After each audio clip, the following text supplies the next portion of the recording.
Hey everyone, welcome to the Intelligent Conversations podcast, where we believe everyone has a form of intelligence that resides within them. Our goal is to encourage these type of conversations for our audience to listen to. Without further ado, welcome to the show.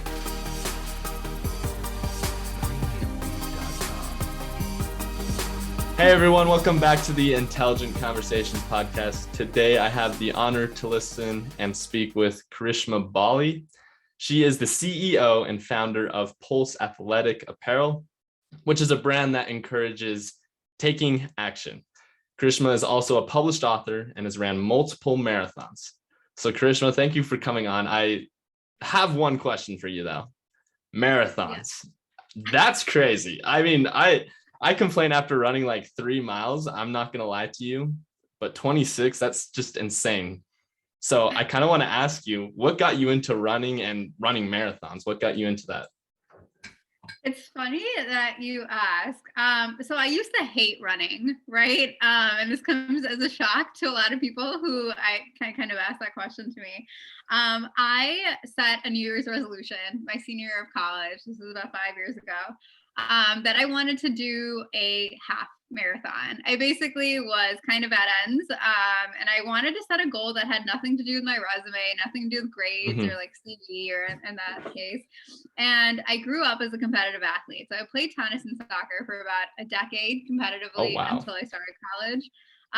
So I was used to kind of like the discipline of training, but when you kind of get to college, I was on a very different schedule. I was still working out and doing classes, but nothing to that extent. So I missed kind of the rigidity about kind of like physical training as well, like meal planning, meal prepping and all that. So I did it, I trained. This is like about a 10-week process. I literally went from like 0 to half marathon in 10 weeks. Oh, wow. What was that like? And not as bad as I thought. I did it in Chicago, so that's where I'm based, and I did it along the lakefront trail. So it was great. And I was like I did it with a friend, was on this like euphoric high. And it's funny because we had different kind of outcomes. I was like, I want to keep going. So I ended up doing the full marathon that year, and kind of filled that void that was filling after I finished the half. And I honestly kept going. So here we are, 5 races later and counting. I did break the streak last year, but really excited to bring it back and do a marathon this year too. That's so cool. Again, like 26 miles. So I also, for the audience that's listening, I grew up as an athlete as well. I did basketball all growing up a little bit to high school, and then track I started a little bit later. So I was a sprinter, and I'd always make fun of those distance runners for running miles on end. But I was just I had to respect them, though, was the thing. I'm like, that's insane. Like I remember after I graduated, I'm like, okay, I need to condition myself, so then my heart's doing all right. Because sprinting, I mean, that's anaerobic, it's not aerobic, right? And so what I did there is I started doing that. And after the first day I'm like, I could just go run 3 miles. That's not hard. And I was like, holy, this is insane. I'm never doing this again. So I've tried to keep it under that 3 miles. So I kind of want to get into the mindset though of that. What's that like running? Because I feel like you kind of get bored, because that's my attention span's so short, right? And I don't know what keeps you going so then you can run those full 26 miles. Yeah, so I guess like a few things. I agree. It definitely can get boring. I kind of used it at the time I started running kind of seriously like that.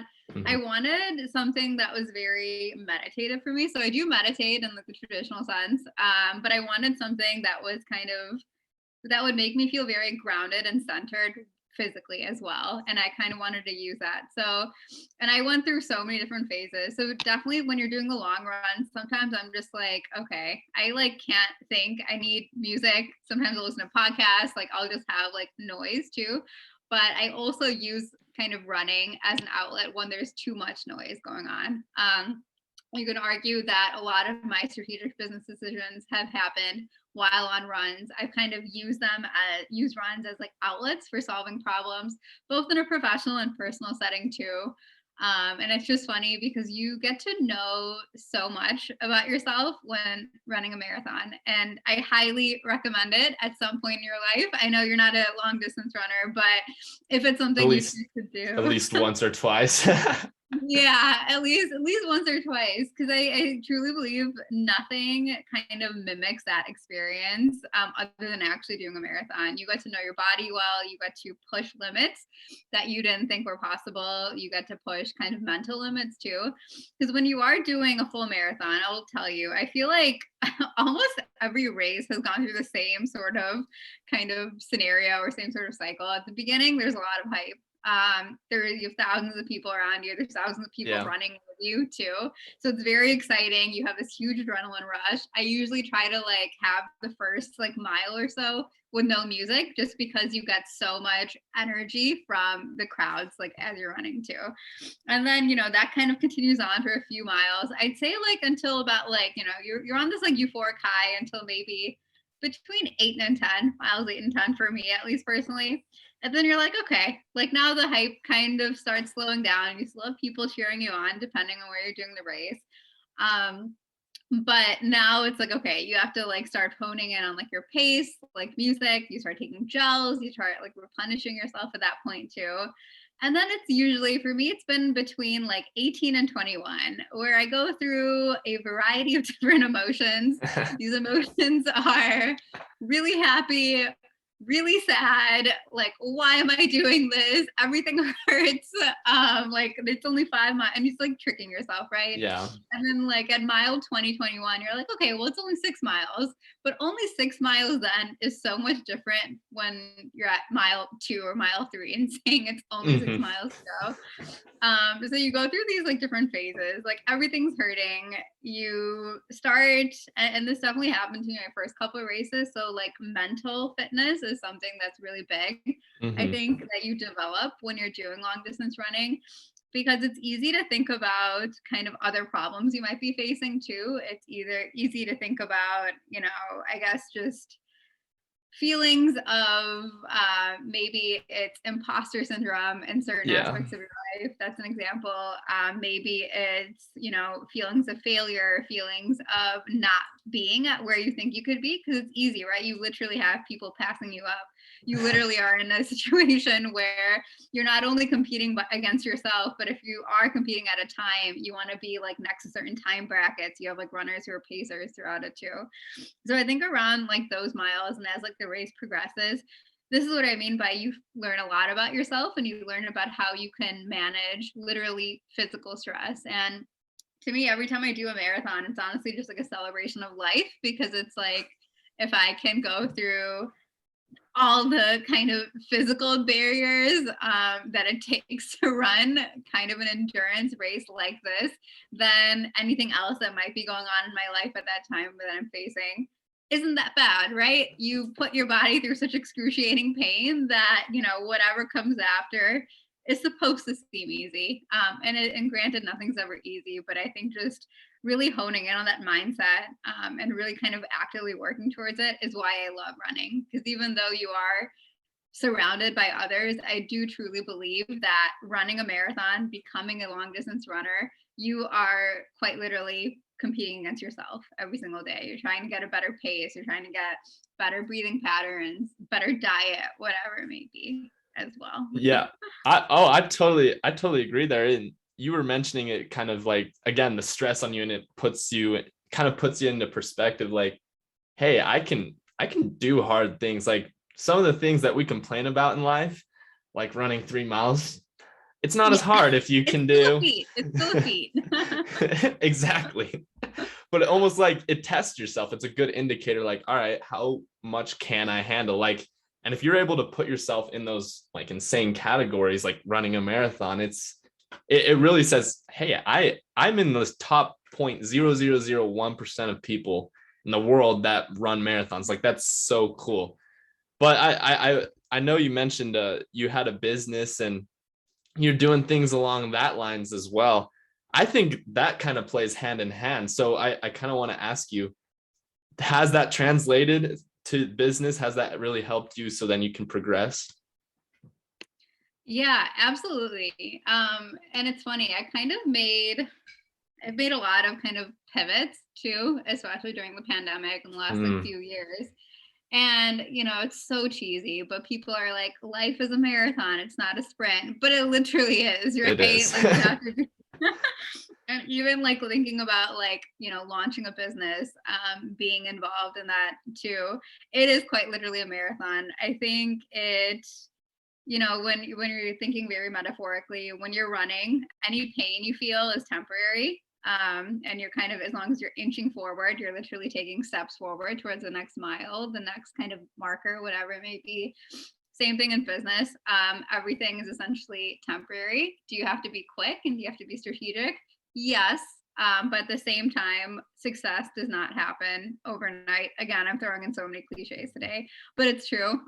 You have to be willing to be patient. You have to be willing to trust your gut. And I think above all, have faith in yourself that you will eventually get to the end outcome that you're expecting, which again, translating back to the marathon, right? You have to have faith in yourself that you're going to finish the race. You're going to get up, you're in it, right? And yes, you could technically walk off, but you started this journey for a reason. You started to finish despite where you end up. Exactly. Never quit. Like if anything, that's the one piece of advice someone gave me. And they're like, honestly, the simplest thing you can do to be successful is just not quit. Like and Yeah. it's again cliche. It's like every time we hear these answers, but I'm like, honestly, it's a lot harder than it sounds, even though they're these cliche answers that we get all the time. It's really hard to put that action forward. So I I want to ask you this. How do you just break that barrier and actually act and, find that motivation to actually go out and act on some of those things so then you can complete the marathon and achieve your goals? Yeah. So I this is something I've been thinking about a lot recently too. So, and I guess I should probably introduce what the business is too at this point. That's true. Yeah. Go ahead, introduce it. So, fitness brand turning into a fit tech company as of this Hmm. year. We are basically building smart apparel, integrating hydration sensors into athletic apparel for endurance and elite athletes. So you can see running background goes very hand in hand with what I'm doing. And I think and there have been so many learning curves that I've gone through, still Mhm. going through them too, just being like a first time founder on this scale as well. But I think what definitely propels me in both situations with like whether it's like marathon running training or just like in business is passion. So we're going in at cliche number like 102 during this talk already, Yeah. but I think you really have to not only like what you're doing, but you have to believe in what you're doing is going to create some sort of impact. And it doesn't matter for who, because if you're looking at running, the only person that's really going to impact is you. You're going to become fitter, more fit on multiple levels in your life. And it's basically dedicating yourself to self improvement. When you're building a business, you're basically solving a problem that is going to create impact for a lot of people. And that's Mhm. how businesses succeed, right? So to do something like that, you have to believe that what you're creating is actually going to solve a problem. And then we can go so many steps further, doing customer discovery, validating and market, really paying attention to the strategic elements of a business. But it does kind of start at that underlying, like, I believe that what I'm about to produce is going to impact a ton of people. I believe that the only way to do this is to create a business, and I believe that I'm going to succeed. So really having that kind of underlying passion for what you're doing and that really, really ferocious, sometimes even what's the word I'm looking for? Delusional kind of state of confidence Yeah. is vital for just being able to succeed in either elements too. That's so true. Yeah, the confidence part that is a must. I totally agree there. And something that I'm kind of gathering here is you have to. I mean, we were mentioning that faith that you'll finish, and then you have to believe in yourself.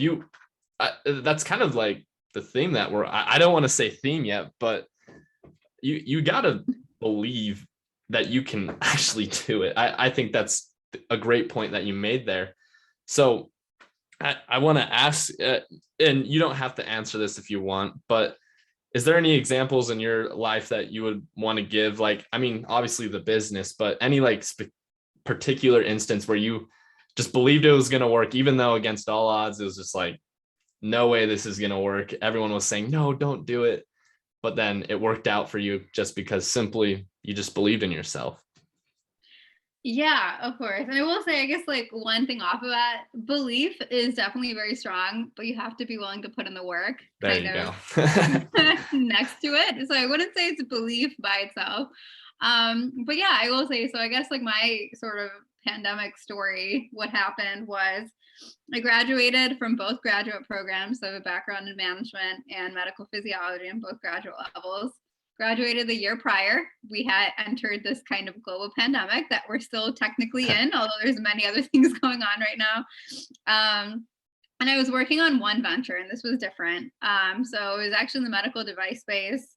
Unfortunately, it didn't work out due to the nature of the pandemic. I just couldn't progress any further. So I made the decision as an entrepreneur to kind of halt that project. But at this time, basically what happened is we were supposed to start testing the second week of March 2020. And this was before we knew what was going to happen in March of 2020. And, you know, after just kind of going back and forth, trying to figure out what's next, made the decision to essentially stop. So at that point, I was contract consulting. I've always been bootstrapping to build businesses, just kind of ventures that I've had too before they've been self-sustaining, or before raising capital, which is kind of what I'm doing right now. So at that time, it was March 2020. I was like still kind of a new grad. I realized that I needed income some other way. But now the entire world shut down. So I'm scrambling, and I thought I was going to continue my education after, kind of do like a doctorate after.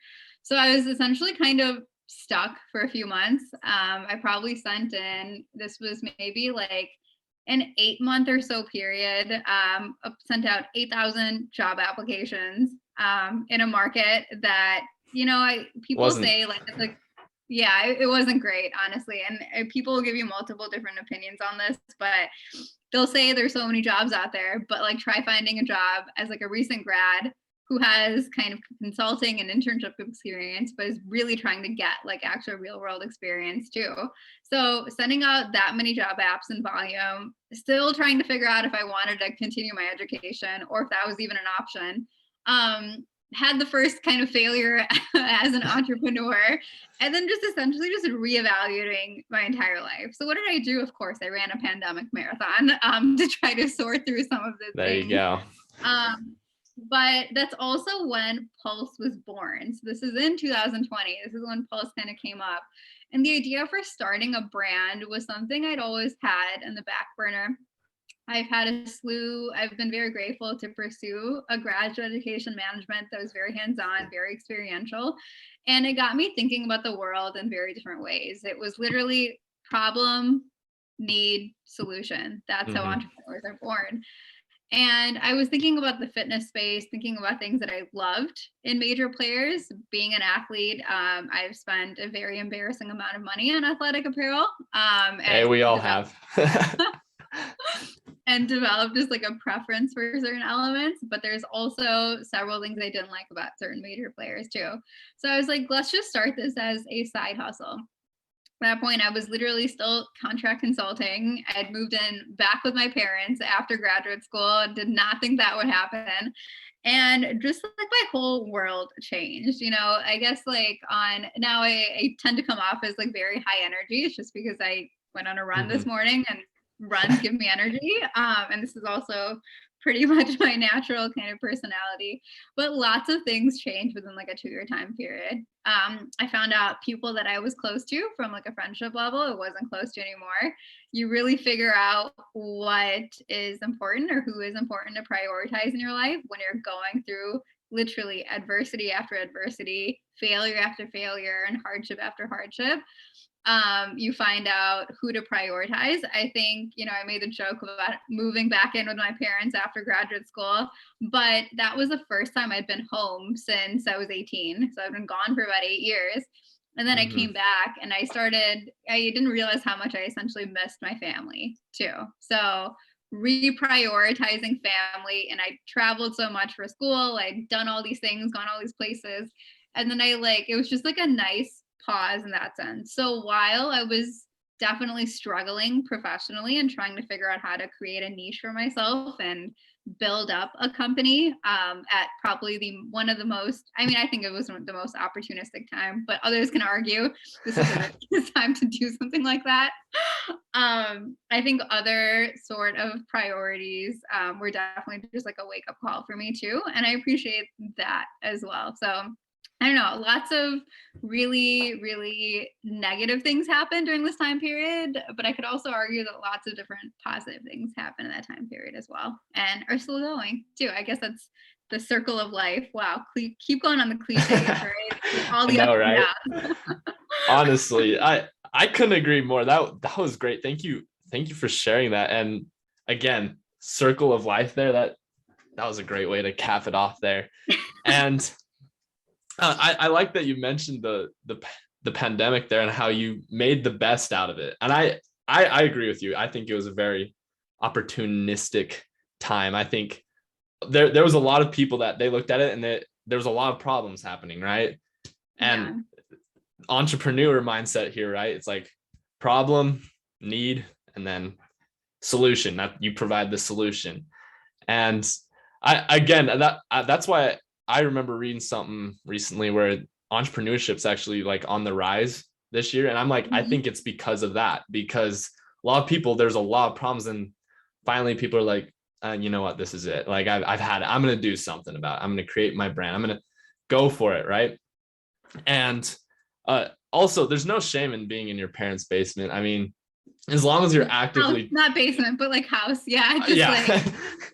I know what you're saying, but because I mean, I operate out of mine, and I thank them for it. It's one of the greatest things they can give me. And I'm like, it honestly gives me that head start professionally so I can, be successful later on. And they've said that too. They're like, as much as we don't like having you here sometimes, we know we want the best for you, and we're doing this because we want to give you that head start. And I'm like, it gives you a greater appreciation for them. And again, the priorities there, and helps you reprioritize. Wait, maybe some of these things I thought were just so important, maybe weren't as important as I thought they were.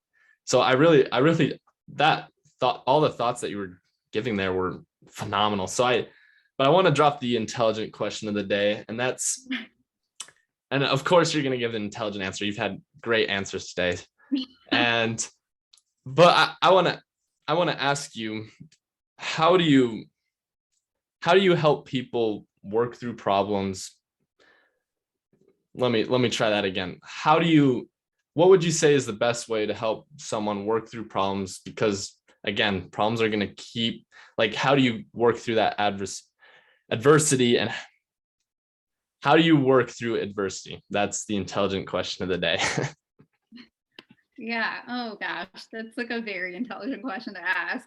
I think to answer that, probably like in a few different ways. To be honest, I feel like, adversity happens. There's still certain adversities I'm facing in like my personal and professional life.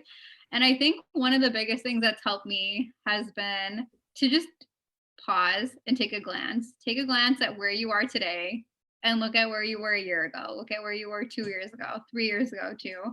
And just think about the growth that's happened. Think about like how much adversity you faced in the time being, whether it's actual adversity or obstacles of some sort. So just take a glance at, what you've gone through. And then just, again, relying on that kind of like inner faith to propel you to, I'm going to use a pulse, to pulse forward. That's like one of our kind of taglines as well, because you have it. That's why there's actually where it comes from. It's obviously like a fitness apparel brand. So quite literally get up and get moving, get your pulse up. But we believe that everyone has this kind of inner resilience and this inner ability to overcome obstacles. So I think that's what really helps in terms of, just for me, looking at kind of adversity and solving problems in that sense too. And the second is, I've definitely done some sort of like mentoring programs. We host college interns like every semester. I love working with students, plus as class projects that we're involved in as well. And I think even just like in terms of helping others, for me, it's like thinking about being the person that you needed gaps filled in. So if you needed to have a certain type of friend, be that person for yourself. If you needed to have a certain type of mentor and you didn't, figure out how to be that person for yourself. If you needed some sort of resource, be that person or resource for yourself. And if you can't or don't know how, honestly, Google it. You'd be surprised of how many of my answers have strategic or just like business related have come from Googling, or just honestly, metaphorically too, just figuring out a way to find a solution. So I think those are probably like the two biggest, most like high level pieces of advice or ways I would answer that intelligent question.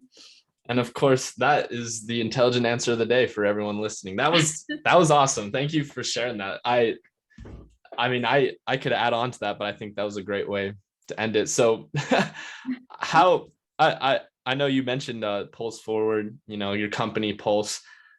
What's the best way they can find that? I know there's probably a website, place they can buy that. What's the best way they can reach out to you if they want to do business with you or buy some of that apparel? Yeah, of course. So we are everywhere. You can find me on LinkedIn too. Like I'm on like my personal LinkedIn.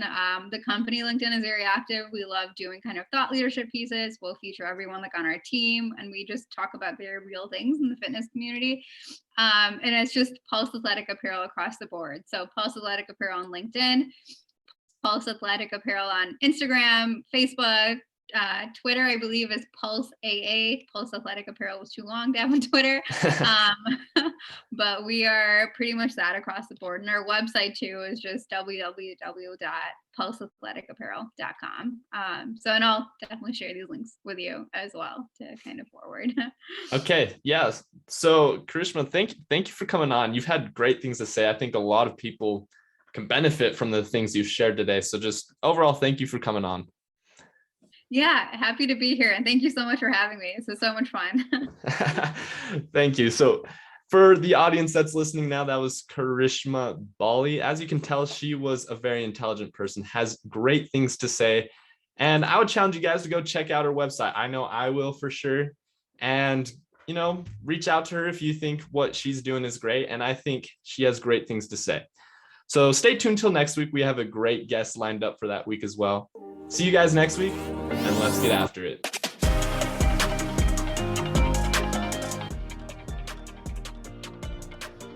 Hey everyone, if you liked this episode and would like to hear more, be sure to hit that subscribe or follow button. We release a new episode every Wednesday for you guys to listen to. Thank you guys so much for the support that you give. We could not have done this without you guys. If you would like to be a potential guest on the show, check out intelligentconvos.com, and there should be a form there for you guys to fill out. Thank you guys again, and let's get after it.